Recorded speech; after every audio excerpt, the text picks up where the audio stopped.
Hi, I'm Sarah. And I'm Amy. We both grew up with dads who drank too much. So we are both adult children of alcoholics. And we're here to talk about our experiences using honesty and some pretty dark humour. We'll be chatting to a variety of people affected by alcohol addiction. Our dads were both called Steve and they're both dead now, which means we can finally have the conversations we've wanted to. You had to go there already, didn't you? We've had a lot of experiences between us and we are both really passionate about helping other people. So let's sit back, relax and join us with Sarah and Amy, Children of Alcoholics podcast. Today we have the absolute privilege of speaking to Nacoa patron Sophie K. Sophie is a radio and television presenter, particularly in the world of rock. So we're going to have very limited musical chat based on my love of Taylor Swift, Sophie, just to manage your expectations there. You present for Kerrang! Radio, Absolute Radio and Amazon Music, to name but a few. And it's a joy to be talking to you. Just giving the camera guy daggers, because if he gets my double chin, like, you will become my sworn enemy for life. I'm good, thanks. How are you guys doing? Oh, we're good, thank you. Well, I'm good. You good? I'm always good. She's always good, is Amy. So Sophie, you've been involved in Nacoa for probably about 5 years now, but about the same time as me, I think. I remember kind of the announcement that you were becoming a patron. So how did you first get involved? What brought you to Nacoa? I was going to tell a joke then, and then I was like, no, don't, Sophie. We've just done jokes though, haven't we? We've just done jokes. I was about to go, well, my mum was a raging alcoholic. And then I thought, no, let's take it seriously. And that's why we're all here. We do dark humour here, by the way, don't worry. I think what it was is because I wanted to talk about, because I went through recovery through a 12-step program to deal with the fact that I'm a child of an alcoholic. But obviously you can't really talk about it. I can't say the name here or anything. So I was like, when I saw Nacoa, I was like, something I can tag in and talk about. And I just went a bit mad on Twitter for a while. And I think they were like, yeah, we're gonna have to talk to her, aren't we? We're gonna have to invite her in. Who is this? So yeah, I was just tagging in Nacoa and they got in touch. So, Did you get excited thinking, I found my people, like there's people that I can relate to, people that understand this, there's a name for people like me. I know that sounds really, but something to identify with. I think what I was most excited about was the fact that someone is doing something for the kids in these homes, because it just seems like such a topic swept under the rug. And all you ever see are these stories of, and I'm not coming for you, Terry Crews, you're amazing, but like people love those gold cast stories where it's, I grew up in an alcoholic home, but then I became a millionaire and I am great. And I don't think that's how it goes for most people. And it's like a weakness. It's like that shame and that need to keep it a secret continues into adulthood. So people almost go, well, you just have to pull up your socks and deal with it. And I was just excited that there was a charity that's going, well, no, actually we should deal with the root cause of this. That's like, it's a disease. It's like turning to cancer patients and going, well, you need to pull up your socks and deal with it. No, we need to deal with the issue and what's causing it. So I was like, yeah, let's fight, let's go. That was kind of revolutionary. I always think that, like, if you, either as a child or as an adult, went anywhere, whether it's to school or to work or to a friendship group, and you said, my parent has an illness, and I'm going to use cancer, which is always an unfair, and that's not to say they're better or worse, but using that as my it's something example, everyone relates to. Absolutely. Yeah. But as anybody, if you go into school, work, friends and say, my parent's just been diagnosed with the illness of cancer, the response and the support that is available, the response from people, the support and information that's out there that's available, and generally the way that you can then tell other people is so, so different to when you have a loved one with the illness of addiction. Yeah. Because you either don't tell people, people don't know what to say. There is absolutely limited information out there. And then it just breeds that culture of silence. And then exactly as you said, you keep it to yourself and you don't seek the help that you need really desperately, because it can be a really desperate, and I think probably the three of us have lived through some fairly desperate situations and felt really helpless and not process things that happened because of the underlying root cause. Yeah, I remember once, this is a complete tangent, welcome to my brain, I'll do this a lot. I remember once I went surfing in Morocco and caught this awful stomach bug that was absolutely terrible. NHS was like, it's IBS. So I ended up going and having all these private tests done. Turns out it was this blastocystis hominis. Right, I will get to a point with this. And I went to the NHS and they said, that is asymptomatic. I went to see a dietitian who said, actually, because we've done no research on it, that's why we say it's asymptomatic. It's not that it doesn't have symptoms. It's just it's quite rare in the UK. So because obviously you get it in hot climates. So he says, so we then say that it doesn't exist. And having just had a surgery, major surgery, hysterectomy for fibroids, that's again something that because there's no research, it's like treated like it's not important. And I think if some research, like proper investment was done into being a child of an alcoholic, I think like when you listen to the likes of Gabor Mate and how he talks about the links with illness, with cancers, with if we connected it to like the rates of depression, the rates of suicide, like how it's affecting people, not just children but adults as well, then maybe something would be done, because it's dangerous to human life. And the thing is it people assume that it's people who come from just working class families, and it's not. Like, I've met people who are children of alcoholics who come from the richest homes, Lord, Lady, blah, blah, blah, blah, blah. Cal and Best. Yeah. It doesn't matter how you're raised. This can affect anyone. Doesn't discriminate anyone. No. I sat on a research panel actually for alcohol addiction for the families of those affected by a loved one's addiction. And there was a huge discussion around institutional stigma within the healthcare system around alcohol addiction. And I really related so much to that, because even when my dad was in hospital, we had people eyeball rolling, shaking their heads, tutting. So there's already a stigma that lays so heavily onto those with alcohol use disorder. So there's also then that's going to be pushed down to the families, to the loved ones. Then the stigma creates denial. It creates shame. It creates silence. And then because of the stigma attached to it, the institutional aspect to that is, well, we're not going to research that because, that's self-inflicted and we can't get funding for that. Yeah. And we're not going to fund something like that because, there's other illnesses that are more important, which are probably caused by alcohol, vast majority of diseases. So I think there's a huge institutional stigma that affects funding, affects research. And I think I'm a huge believer in it all boils down to stigma attached to this. And I know that sounds really obvious and really quite like everyone talks about the stigma, but it runs so deep. It's so deep. So deep. I've got some fun Nacoa research facts for you. Okay. I like this. Prepped. Fun fact. Yeah. Quiz time. So 1 in 5 children in the UK have a parent who drinks too much. And that without early support, children of alcohol-dependent parents are 6 times as likely to witness domestic violence, 3 times as likely to consider suicide, and 3 times as likely to develop alcoholism or addiction themselves. 50% of children with alcohol-dependent parents have told nobody else about the family secret they face 50%? at home. Yes. Yeah, I can believe that.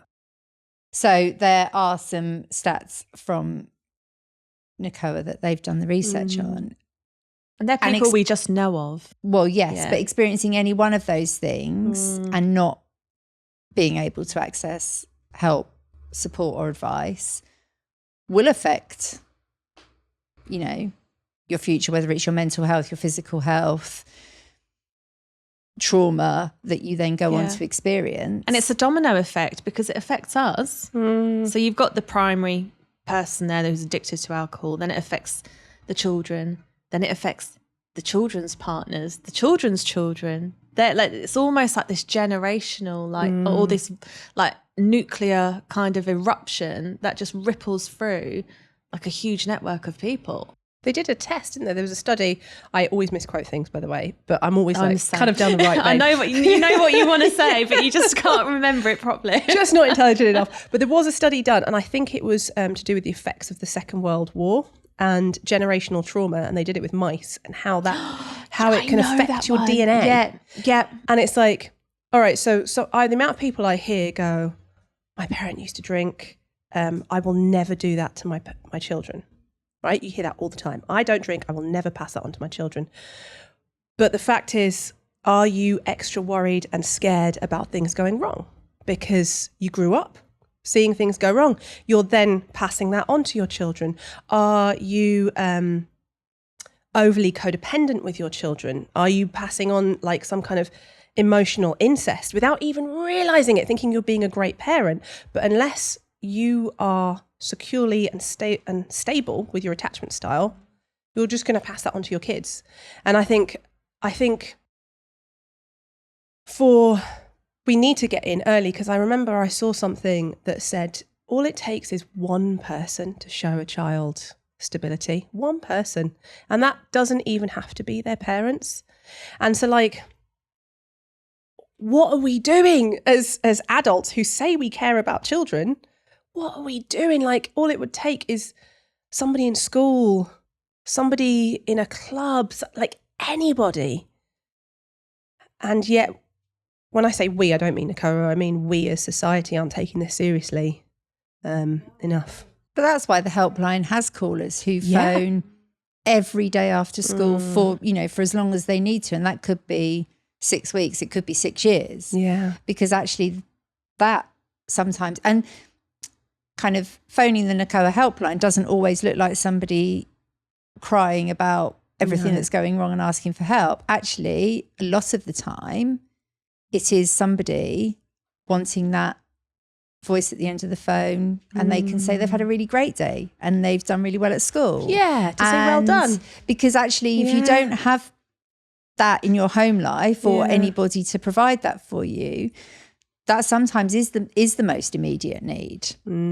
Exactly. There's something so magical about, like, I've got a little stepdaughter, and sometimes when you go, because I'm always trying to learn like how to talk to her, so I'm trying not to say things like, you are an amazing artist. I'm trying to say things like, I love how much effort you put into that piece of art. Yeah, and it's the same thing with, I learned the other day that I've been doing this wrong my whole parenting, and so I go, I'm so proud of you, but actually you're not supposed to say I'm so proud of you, because that then instills a people-pleasing attitude. They think that they have to do something in order for you to be proud of them. Wow. So I was just saying to you earlier on, my daughter's learning how to play guitar, and she's doing really well, and I am so, so proud of her. But rather than me going, oh, I'm so proud of you, I go, are you proud of yourself? You should be so proud of yourself. How does that make you feel? Do you feel happy with yourself, what you're learning?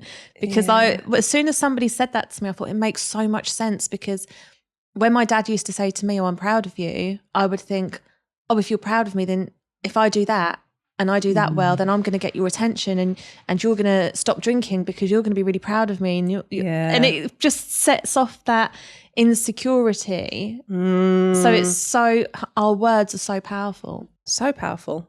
And we can, that's really amazing. I didn't know about the proud of you one. And my therapist actually confirmed that as well. She said, oh yeah, you shouldn't be saying that. You should say it like this. Like, and just God. If my kids are listening, I won't be proud of you if you learn the guitar.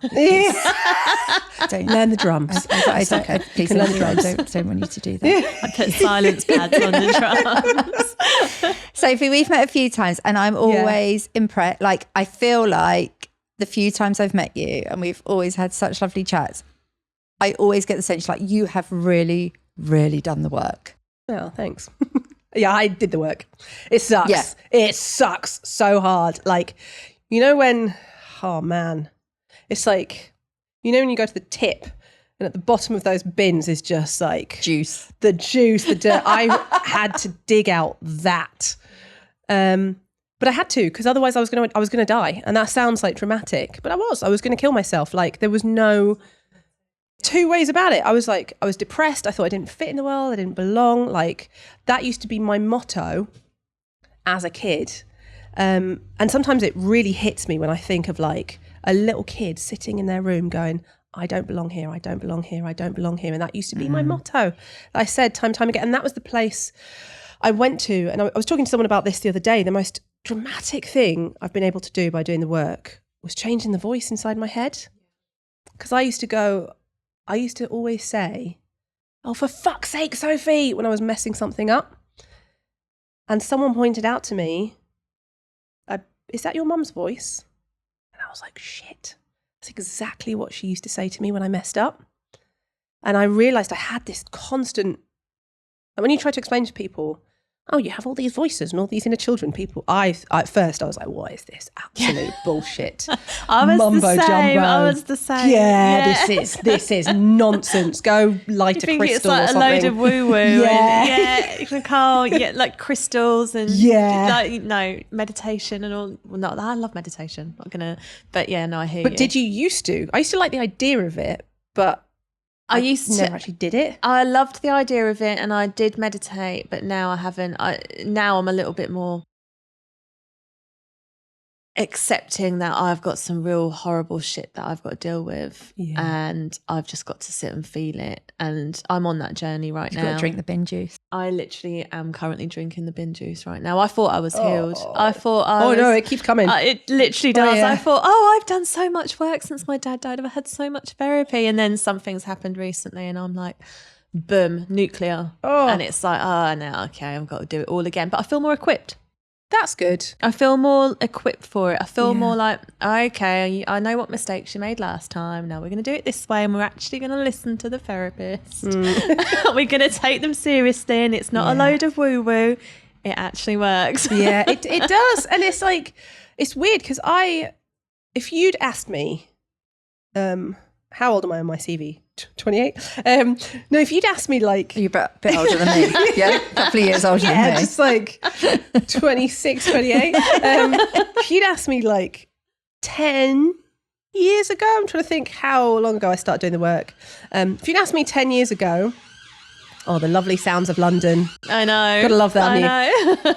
If you'd asked me 10 years ago, anything about my childhood, I would have said I had a relatively happy childhood. My mother drank, but my dad was so stable for me.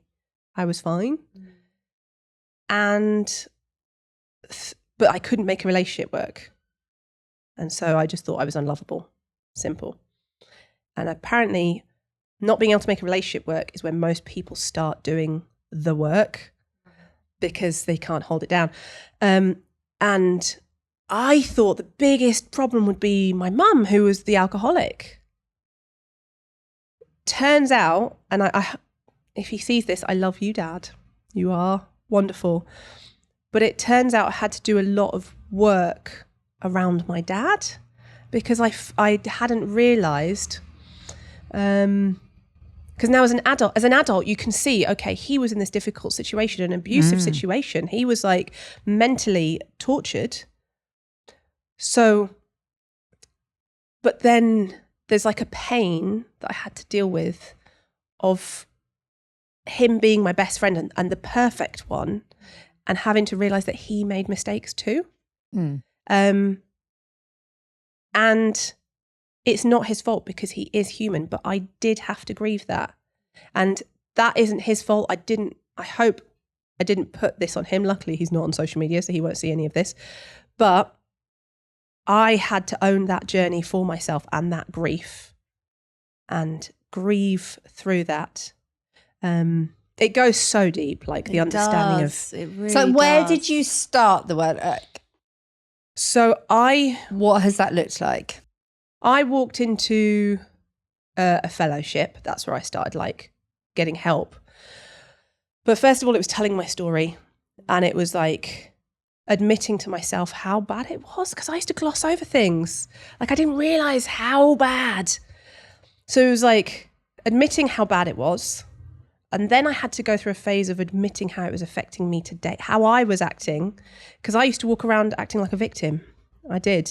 I'd be like, my life's been so hard. And that would make you think that I walked around going, I didn't. I'd be like, my life's perfect. Don't worry. My mum was a model. My dad was a cool rocker. And I would pitch it differently. I had to strip it back to the reality of what it was and how painful it was. And how I was walking around today, carrying those lessons and acting in ways of a traumatized child. Like the lessons I learned as a kid were don't talk, don't trust, don't feel. And so I'd never been in a relationship because when I had been in relationships, I was giving off who I thought they wanted me to be. I wasn't giving them me. I'd never argued with I'd argued, but I'd never put a boundary down. I had no idea what a boundary was. Like, I had none. I thought boundaries was going, like, kicking off and being angry, going, no, you will not disrespect me. But it's not. And sorry, I don't even know if I'm asking your question right now, but yeah, I had to recognize I had to get out of the blame phase. So I went through the blame phase where you did this to me. How could you do this? How could you? And then I was like, okay, now what am I doing? Went through that phase. And then I had to slowly look at my dynamics and teach myself to love myself. And that was the hardest thing because I kept buying these books thinking the answer would be at the end. Oh, cool. Yeah. Right. Yeah, I do that. And you get to the last page and it's like, and then you have to get well. Like, what the fuck? How do you do it? Yeah. I wanted a step-by-step guide. I wanted to be like, so for me personally, a big thing, I remember one of my first steps is I must have looked like, that meme of Charlie from It's Always Sunny in Philadelphia where he has all the connection of all the notes. I looked like I was investigating a crime because I had all these colourful notes with all these like affirmations that I'd force myself to say in the mirror like a few times a day. And that was intense because I couldn't look at myself in the mirror and say, I love you. I couldn't do it. I couldn't look in the mirror and say, you're beautiful, you're worthy, you belong here. I couldn't do any of that. I'd be like, ugh. And like learning to show myself that love. There was a stage where a big part of it was expressing my story to somebody else and then crying by seeing them cry. That was really helpful because I couldn't feel my own emotions, but I was so codependent, I could feel theirs. So when the person I was working with cried, I was like, and then I'm going to cry. And that helped me grieve. And then there were all these different phases. Like I did the whole, oh gosh, there's a therapist in the house, isn't there? It's to the John Bradshaw Inner Child Work. Have you heard of him? No. Oh, it's intense. So I went into this weird, with a therapist, meditative almost state. And I had to say all these affirmations to the baby me, to the child me, to the older child, like the teenage me, and go, but the baby me I found so hard. Like, you're wanted, you're welcome, I'm so glad you're a girl. Just little things like that. And I couldn't do it. I felt sick holding this baby because they kind of make you hold a teddy bear or whatever. And I was fine with all the other kids, but the baby I couldn't do. Tell me if I'm going too deep with this. No, not at all. No, it's so It's fascinating. really interesting. It made me realise that I was carrying around this baby. What happens in theory is that as you grow, your parents hold you, right? And then you learn to walk on your own, do your own thing, and walk away from them. And the moment you walk away, teenagers or whatever, feels painful, but they're doing a great thing because they're now holding themselves. I never learned to hold myself. So what I was doing is I was going into relationships and handing people my baby, essentially, my inner baby, to hold for me. And they can't. No one can do that for you. So they would drop it. And then when they dropped it, I would fall apart and have to pick up all these pieces again. And so like just learning to hold my baby was huge. And it comes from just saying little things like, I retrain my voice to go, let's say I can't do anything or I'm running late. It's like, it's okay, Sophie, we'll get through this bit by bit. You don't have to, and just being kind to how I speak to myself. And it's amazing how many people talk to themselves like a piece of shit. They would never talk to their friends like that, ever. I used to do that. Did For you? Fuck's sake, Sarah. Fuck's sake, Sarah, you fucking idiot. Yeah. Uh, Yeah. All the time. And you all would the time. never go up to your friend and go, for fuck's sake. Some No, of them. you wouldn't. I met my friends. She does I've it to been me known all the to. time, actually. But that's also, there's a thing with, one of the things I learn is that some people might be listening to this and going, I'm not codependent, I'm this, I'm this, I'm that. You can have an inner critic, but you can also have an outer critic. So I would send everything inwards. But some people are just walking around pointing out shit about everybody else. And that's Is that also what a sign. that is? There's inner critic, there's external critic, and it can go either way. It can Oh look- my God, I see so many things in people I know now. it's awful. Oh like my God. I had taken on board as well some of the stuff that my parents would do. So I would look at people and go, oh, she shouldn't be wearing that. Who the hell am I to say such a thing? Do you know what I mean? And it's weird, since becoming confident in myself, I don't need to. I'm like, But don't you find, since you've done the work, you see, oh my God. or when you're on the journey and you're in it, and then all of a sudden you see everybody that needs to do some work. And don't point it out to them. is No, what I oh no, learned. you They don't can't. like that. You can't. Like I've learned, you just can't. You just can't. can't do it. You've just got to. You just kind of sit there and go, okay. I'll hint at it. But very Yeah. much like But that's somebody it. being in an addiction, Yeah. only They the can help person can themselves. make the choice to either ask or seek help and engage with it. You can, tie someone's arms behind their back and dump them in a chair with a therapist, but ultimately if they're not going to engage and they're not in a place where they're able to do that or want to do that, it's irrelevant. You have to hit rock bottom. It's Yeah, awful. you do. But I had to get so low.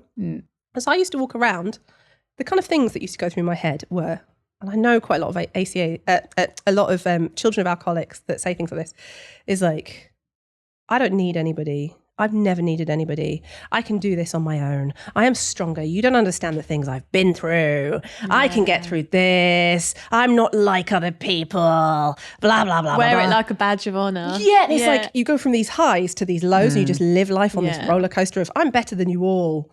Oh I'm my like, God, show why me a aren't I real normal? problem. Yeah. That's my deep, like, that is so not a problem. Yeah. I'm going to smash that because in my world, Yeah. come to me with a real problem, guys, because this isn't one. Yeah, and you end But up it is in a that. problem. It is for those people. And sometimes Yeah. it's the hardest problem they've faced. Like Frame of reference, isn't it? Yeah. Everyone's frame of reference is different. when my mum died, I went into work and I was talking to somebody in like the change room getting dressed. And I was like, I just don't know how I'm going to survive. I don't know how I'm going to live through this because I've been through so much loss and so much death and blah, blah. We had a hug. This person left the room. And this guy that I worked with at the time was like, I know what you're talking about. Like, I know that pain. And I was like, I'm sorry you've had to go through that. And he said, I'll never forget about last year, my hamster got sick. And this poor thing, I was ringing the vet saying, you don't touch that hamster, otherwise I will sue you. And then he told me the story about how the hamster died. He had to bring back the hamster, how he brushed it with his favourite brush, put it by its favourite water bowl and gave it a photo shoot. Like, I'm just stood there like, what the fuck is happening right now? He took these photos and he found a community of people who post pictures of their dead pets. And that is the kind of thing to him. He equates that with my pretty much entire family dying in the space of a couple of years. And And then it's too far. So I'm sitting here literally like smacking my own head and trying wanting not to to laugh. And you're trying not to laugh or, It's funny. use some expletives. But It's relevant for him. ultimately, exactly that is, a problem. And we have had a couple of rodents in our house. We no longer Through choice? Well, not my choice, but we no Okay. longer invest in vermin. But actually, no. So my children have unfortunately lost 3 grandparents so far. They're 15 and 12. And my husband always tells this story about my son. he was working from home and my son would have been about 8 at the time. And just this howl went up, like this heartbreaking, the world is ending howl. And he was working and he literally kind of ended this work call he was on because my son was going, Daddy, help me. Just this kind of heart-rending scream. And John says he flew down the stairs, like a burglar escaping a house where they're kind of like, they're just sort of holding his advances. And he ran down. He was like, Sam, what's wrong? And Sam had set fire to his Minecraft house and his village was burning down. Oh. But we sort of laugh about it because John said, I seriously, he didn't shed a tear when my mum died. And this heart-rending cry when this Minecraft. Oh. And he was going, Daddy, help me. And it was this thing of being fairly humorous, but also why was this the sad? But actually for an 8-year-old, that was the saddest thing that had happened. Yeah. Because that was his frame of reference and those other things maybe didn't affect him as much. And who are we to then go, well, that's not a problem. Yeah. What are you crying about? It's just a Minecraft house. Because actually at that point, it was a very real problem. But how many parents do you know that would have said that? Stop being too sensitive. Stop being too sensitive. What are you crying about? I've been guilty of that. Have you? Yeah, I have. I'm not going to lie. I'm aware of it now. But I think we're human. We make mistakes. Yeah. I don't believe there's any parent that hasn't fucked their child up. And as horrible as that sounds, I think I've made mistakes. But I think it's how you deal with those mistakes. Now, we had a conversation recently with our daughters where we sat them down and we said, you know what? We haven't been great this month. We've been going through something and we know we've not been as present for you. Wow. And we're really sorry. Yeah. And they heard that. Wow. And I said to my husband, I said, I know we're affecting them right now, but we have to take accountability and we have to acknowledge it so we don't gaslight them. So we don't go, no, everything's fine. But acknowledge it and say to them, yeah, we're sorry. Showing that apology, showing that you're flawed, all of those things are so powerful. Yeah, and my husband, he sits there, he'll cry with them. He'll say, I'm feeling like this. It's okay to feel like that. And I'm not always going to get things right. I snapped at my daughter recently under stress. And I said, actually, I'm sorry. I didn't mean to do that. I shouldn't have said that. I'm just under stress right now. And I'm really sorry. If every parent did that and just went, oh, I was a bit snappy earlier. I'm really sorry. I'm just tired as well. But I don't want to hurt you. Are you okay? Admitting it, huge. And that is where most people can't do the inner child parenting, because that's how you have to talk to your inner child. And people go, I promise tomorrow I will do it. And it's like, no, you need to admit what you have done. Admit that you've not been there for yourself and work through that pain. It's accountability, I find. It's accountability, and we're not always going to get things right. And and I've learned that a lot lately, and that's fine. Did you ever lie? Because I used to lie. What do you mean? Because as a kid, if I broke something, did you break that? No. I'd lie because I knew I'd get into trouble. So as an adult, when I thought I was going to get into trouble at work or wherever it might be, I would go, no, that wasn't me. Don't know how that happened. So I don't know why, or I don't know how this come about, but I remember it happening. I remember the moment it happening. I think I was early teens and I kind of just embraced my truth. Wow. And I would be like, yeah, I did that, and what? Oh, wow. Because I kind of clocked on to the fact that if you're honest and upfront, you can't be berated for telling your truth. I always remember I used to work with my sister in a sports centre, and it was such a cliquey, bitchy environment in the back office. And my sister was going for a job promotion, and I'd mucked up with something, and they always had their favourites. And this one particular person was hell-bent on my sister not getting this job promotion. Now I'm going somewhere with this. And I mucked up with something, and they blamed my sister for it. So I went into the office and I said, that weren't my sister, it was me. I did that. I made that mistake. So you can't blame my sister for that. And that weren't me taking the rap for my sister. I genuinely made that mistake. And they just looked at me like, why did you do that? And I said, why? This is why I did it. I forgot. I didn't read it. I didn't read over the handover notes. I'm sorry. And they're like, okay, thank you. That's great. And I just felt really like, but as long as I'm truthful, nothing can come back to me. But I understand the little lies because you become afraid. You want to be perfect. Yeah, you become afraid of consequence, and you become afraid of, if I say that, they might shout at me. But also when you've grown up with somebody who took no accountability, which was my experience, and actually no accountability to the point of sort of gaslighting. No, I haven't got a problem. You're over dramatic. You're making it up. All of those things. It's really hard because your learned experience, and you absolutely have to work at becoming more accountable and, you know, having agency over yourself because you've never seen it. I agree with that. And I think I definitely had you're dramatic and was gaslighted. Towards the end of my dad's life, I'll never forget it. And it's probably the changing moment for me as to why I parent now the way I do. I mean, I'm not always going to get things right. I've said some awful things, made mistakes.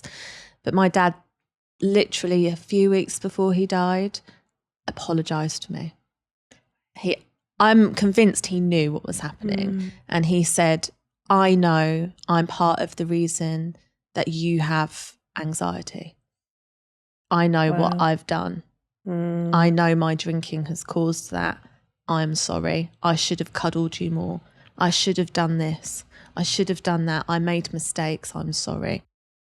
How did you... Because that's huge. Didn't appreciate it at the time. Oh, wow, okay. But now I look back and I'm grateful for that. And I don't know whether that subconsciously had like an imprint in me to think... Because my whole parenting, my whole perspective on life changed when my dad died. For the better, actually. I think I'm a better person now than what I was. Oh, I am, for sure. Did you ever have any conversations with your mum around addiction or... No, I'm an alcoholic and what? And then when she died... So she just embraced it. Yeah, she was like, and what? And then when she died, her brother told me that not long before she died, she said... I was really cruel to that girl. And I was like, that was like being hit by a lorry. I was like, because I thought she just hadn't seen it. Because she would say horribly harsh things to me. Like I remember she said to me in the hospital, she was like, look, Sophie, she's dying in the hospital of cancer. She's already like saying she's getting fat. She was very self-conscious about weight. And she was like, how are you going to find someone to love you when you're so fat? And I was like, you can't say that. And she was like, why? And she just didn't understand why that was a really cruel thing to say. So it's you can see why I had no boundaries, like, and looked to everybody else for approval. But that's really powerful that you managed to embrace your truth, because that's pretty huge. Yeah, like I said, I don't know where it came from. It's just like a penny drop moment one day where I thought, if I just tell the truth, then nobody can shout at me. Were you scared of... Sorry. Oh, go on, sorry. I was say, were you scared of authority figures? Yeah, oh yeah. Oh God, yeah. I was scared of being shouted at. I still am. Yeah, same. I still am. If I'm not... I'm not cured. I have to reach down go through all the okay, here are my coping strategies, blah, blah, blah. I've got the best books on complex PTSD because I've got that. Yeah. It's the letters from HMRC. Oh what have I done? Oh my God. When I go through security, I'm like, oh shit, I've got to hide my drugs and my knives. Like, I've never taken drugs in my life. Or when the police drive past you, you're like, oh, quick, sit up straight. I'm like, okay, be a human. How do I be a human? And it's because I'm just so scared of getting in trouble all the time. I know I am. I'm a grown up. Like, get over it. Some people, when people try and like start on the police or anything like that, I'm like, like, how can you do that? But I have started to become a bit more gobby since doing the work. Yeah. I have got a bit more gobby and I embrace it. Boundary setting. I look forward to getting to that point. I got to a point we were at the tip, right? Going to the tip. Some guy tried to push in the queue with his car. Oh, that is not tip etiquette. That is not tip etiquette. Because it was like on a roundabout and he started tooting his horn at me. So I pulled out in front of him my tiny little car, right? So obviously everyone thinks they can bully me when they've got a big car. And then the tip guy said, what happened? Why did you cause that traffic jam and not let him in? And I said, because you don't toot at me. You can wave at me and then I might consider letting you in front of me at the tip. Yeah, and then the tip guy told him off. It was great. Boundaries. They save everything.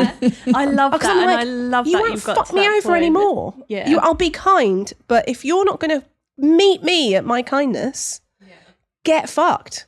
And that's to everybody. I shouted at, not shouted. Apparently I talked like a headmistress. I've had to tell off loads of people in the NHS. I'm sorry. I love the NHS. I'm a big champion for it. But they told me recently I couldn't have therapy because basically I'm too advanced for therapy.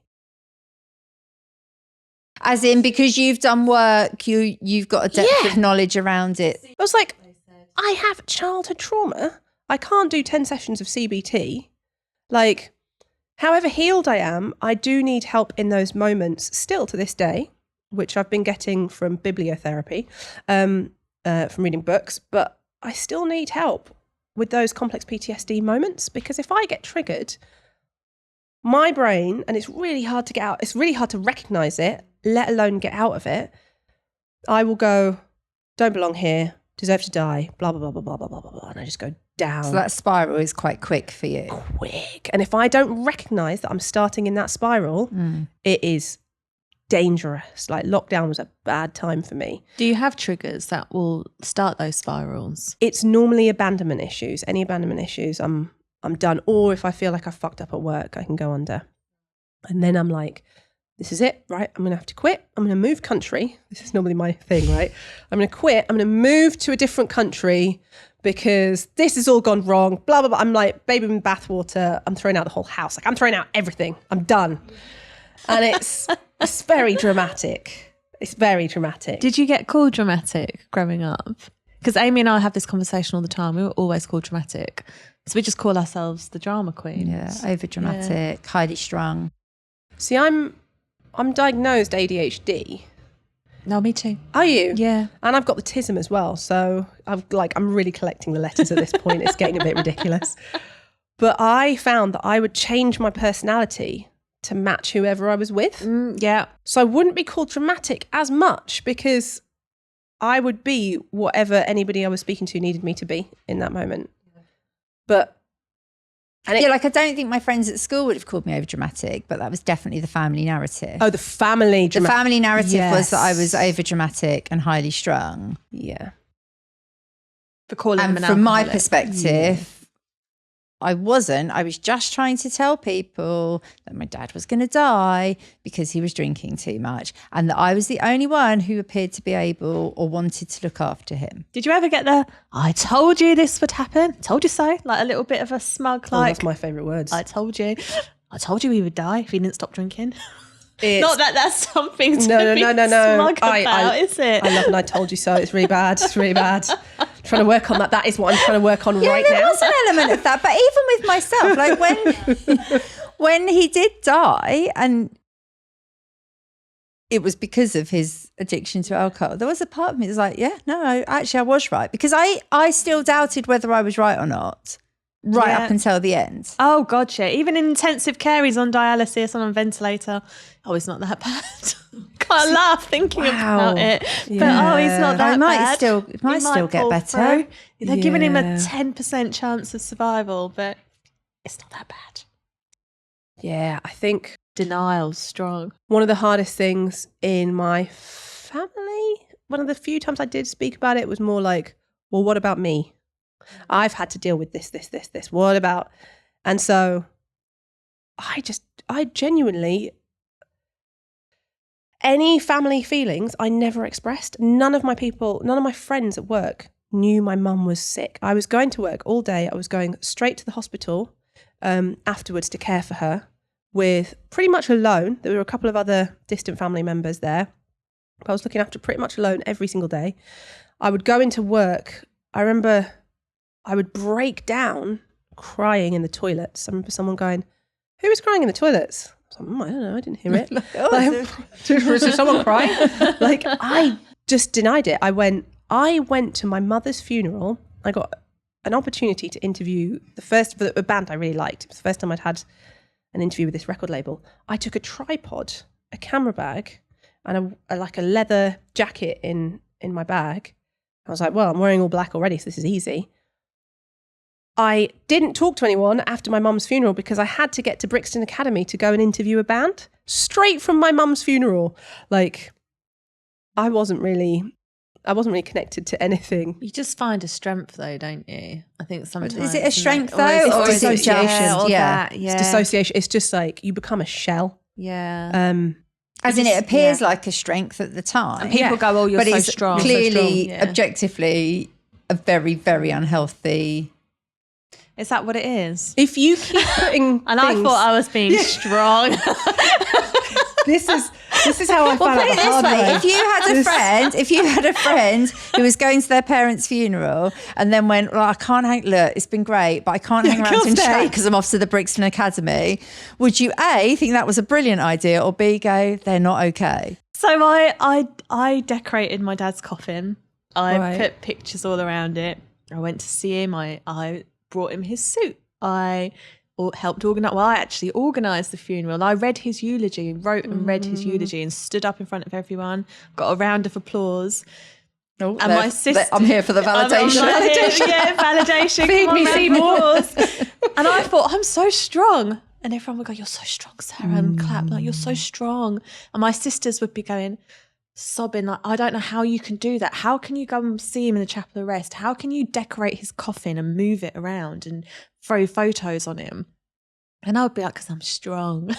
It's not, is it? No. No. And the thing is these things, they'll come back and bite you in the ass. That's how I ended up I just here. did it and didn't have any emotion, but was react. That's it. If you're not feeling anything, crap. if you're not feeling anything, I'm gonna that bring is my therapist after this. Yeah. So did you get your PTSD diagnosis before or after your mum died? So I haven't got it. And this is, I believe in self-diagnosis with this stuff. I would say that Pete Walker diagnosed me. I love Pete Walker. Because it was so hard to get any official help. Bearing in mind, and I don't want to scare people away from therapy, but it was a therapist who put me into the state where I nearly killed myself. You got to find the right one. She didn't know what the fuck she was doing. She didn't know. She was like, oh, you need to learn to trust people. No, I need to learn boundaries. And so I have done so much reading. I can sit toe to toe with most therapists and quote this, quote that, quote this. And so it's a point where it's a bit ridiculous.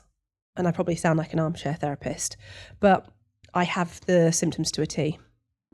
And I didn't need, I talk about it here because we're in this context, but I wouldn't say I define myself by any labels because I've done so much work around them. The only time I go back to my complex PTSD is when I'm triggered and I'm like, okay, I see what's happening here. I need to start doing the actions that I need to do. One of my favorites is that normally now, because I recognize it so early can get me out, is just saying, I'm an adult with adult resources. I'm an adult with adult resources. I can fix this. I can fix this. And talk myself through it. Because for anyone who doesn't know, complex PTSD, if you're wondering what it feels like, it gets very confused with PTSD, especially when you're looking at most health services. But it's actually worse than PTSD because you can say, all right, a car just backfired outside and it took me back to a war and it reminded me of getting shot or something. And so you can identify that trigger, you can work on that trigger. I don't remember my childhood. I do remember bits, but I don't have a memory of it. So I don't remember what it was and I can't recognize when I'm triggered. So what happens is all of a sudden something will happen and I will just feel so worthless, so end of the world. And I'll feel I want to kill myself. And that'll be, and there's more to it, but I know, and it's because, I was marinated in this trauma as a kid. So if I feel like something has reminded me of something as a kid, I will go back to that place of depression of where I was as a child. And now what I have to do is if I start saying you're worthless, if this bad voice starts coming out, I'm like, oh, here we go. And as I say, there's some great books and resources out there that can help you get out of it. That's great that you've taken that. You've kind of taken it into your own hands, because there is an inequality out there with it when it comes to mental health support. It's different in different areas you live in. There's different funding. There's different financial situations for people. Like not everybody has a spare £80 to £100 an hour for a therapist. No. So you've got an inequality there. So, and that ripple effect is huge. So taking advantage of resources that are available to us and kind of throwing ourselves into it and learning about it ourselves so we can help ourselves. I think that's absolutely amazing. I think that's brilliant that you can do that and that you've done that. It's powerful. It's like when you start to realize that you're not special and unique. Is what? Yeah. What do you mean I'm not the only one that's been through this? What do you mean I haven't had it harder than anybody else in the world? What do you mean? When you start to realize that, it changes everything. And you read these books. The books become like community. That's how I felt anyway. And I literally, there's some books that I even have on audiobook. And if I start to feel triggered, I listen to them constantly just to remind me of my inner resources that I have. Because I didn't used to have those resources. I didn't used to recognize when I was going on a spiral and I'd just keep going down. Yeah. Couldn't stop myself. It was just like, this is how I am. But when you first find out that, you know, being a COA is a thing, or that 1 in 5 people have a parent who drinks too much, and that you're not the only one, that's such a powerful moment for so many people. And, you know, kind of people talk about the first time they go to a Nacoa event or they go to an Al-Anon meeting or an Alateen meeting, and they go into a room and they realise that whilst their experience is their own unique experience, there's a commonality between those feelings. That's really powerful for lots of people. It is. But I couldn't have that before getting well. And it's because I was so judgmental, I would make reasons. So I'd hear people say, oh yeah, but I've still got this parent. And I'd go, well, you're okay. I'd make reasons in my head why someone else is okay. Right, why I was more messed up. So I'd be like, well, you've got a family, so you must be happy because you've got kids, or do you know what I mean? Yeah. Or you come from a rich background, so that's why you're okay because you get. And so I'd make these excuses that were bullshit, actually. And so that was to separate. What I didn't realize is I was separating myself from everyone that existed in the world because I didn't know how to relate to people. I had no skills in doing that. You're very self-aware, which I think is amazing. Oh, thank you. You recognise that. And I think that's actually the first step to healing. I think you need to be self-aware. And I talk about that self-awareness. I have to talk about it because I think there's a lot of people out there who will be doing the same thing as me, making an excuse. Even as a kid, I used to do it. Yeah. And there'll be kids that are doing that. And then it's blaming, isn't it? Well, I'm like this because of that person, or it's only because of that or because of this. And actually, we're all responsible for our reactions and how we manage a situation. Not all the time, but exactly the majority of the time. No, but you have to take control for yourself and make the choices that are right for you. To look after yourself. You have to put yourself center, which is really hard when you've maybe always felt that you weren't the center of things. And you felt like you've had a hard run of it. It's like, everyone's already criticised me. Why do I have to criticise me too? Like, I just want to have a nice life. And it's like, it wasn't your fault, but it is your responsibility to fix. Because you are walking around in this world doing damage to yourself every single day if you've not healed it. And people, I have a real issue, back to that thing, of people just stand on stage and want to talk about how they came through a difficult life, tell a terrible story and tell about how they're okay now. And I categorically do not believe that you went through that much trauma and okay, now you're gonna have bad days. I always say I'm not healed. I'm still doing the work. I'm like, I think I share the shit stuff, the stuff that people don't want to talk about, because I think that's really important. I think sharing emotions gives people almost the permission and the comfort to know that they're not alone with it. I felt relief when my dad died. I sometimes wished my dad dead. Like, all horrible things COAs think, and they're not alone in it. But I'm not healed. I'm still on that journey. Yeah. I'm still making mistakes. I'm not getting things right. I'm still saying the wrong things.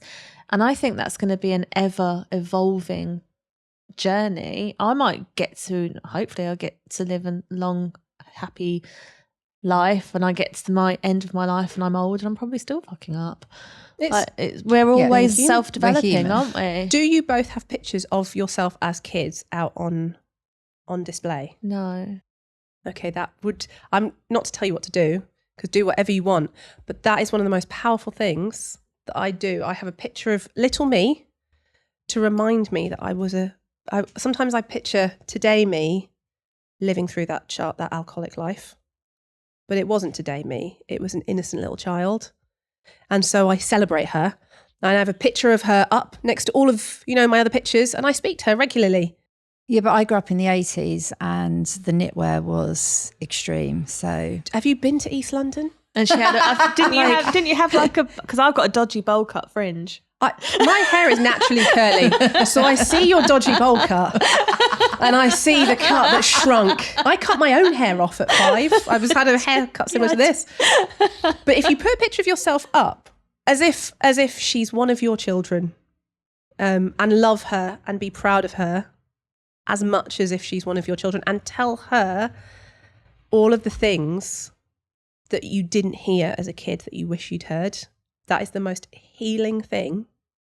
And it's so beautiful. Oh, that's so lovely. I love that. Yeah. That is such a beautiful. Yeah, because sometimes, and when you're sad, when you're low, I don't see it as it's me that's sad. It's that little voice trying to tell me something. So sometimes I'll talk to the picture. I'll say, Sophie, what do you need? What's wrong? I don't want to be here and I don't know. And I can hear this, I don't want to do this. And no.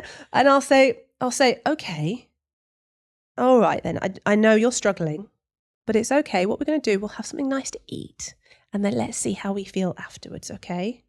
But I'm not going to force you to do anything, but we can try our best. We'll do a little bit, because that's the voice I never had as a kid. And so I give myself that warmth, and that is how you get past the inner critic, I found in my experience. Get past the inner critic is how you speak to yourself and how you love yourself and care for yourself. Oh, that's such a lovely place. That is such a lovely place to end this. I'm slightly worried about getting a photo of me in the 80s out, but I'll do it. You promise, have to and I'll love her. report back to you. You can't criticise her jumper either, because you wouldn't look at a 5-year-old and go, oh God, your jumper's state in it. Like, you've got to say to her, oh, you look fabulous. You've got to tell her. I love your jumper. I love your haircut. You look great. Did you do it yourself? And you've got to be kind to, because you wouldn't say that to one of your kids. No, you wouldn't say, what happened to your hair? That's a mess. And so, yeah. Again, I might. Sophie, it's been such a pleasure. Thank you. Thank you so much. We said in sync. That was jinx, wasn't it? That was. I'm superstitious as well. Are you? Yeah. Well, I mean, the one thing I never say is it can't get worse, because I found out it can. You definitely can. Oh, thank you so much.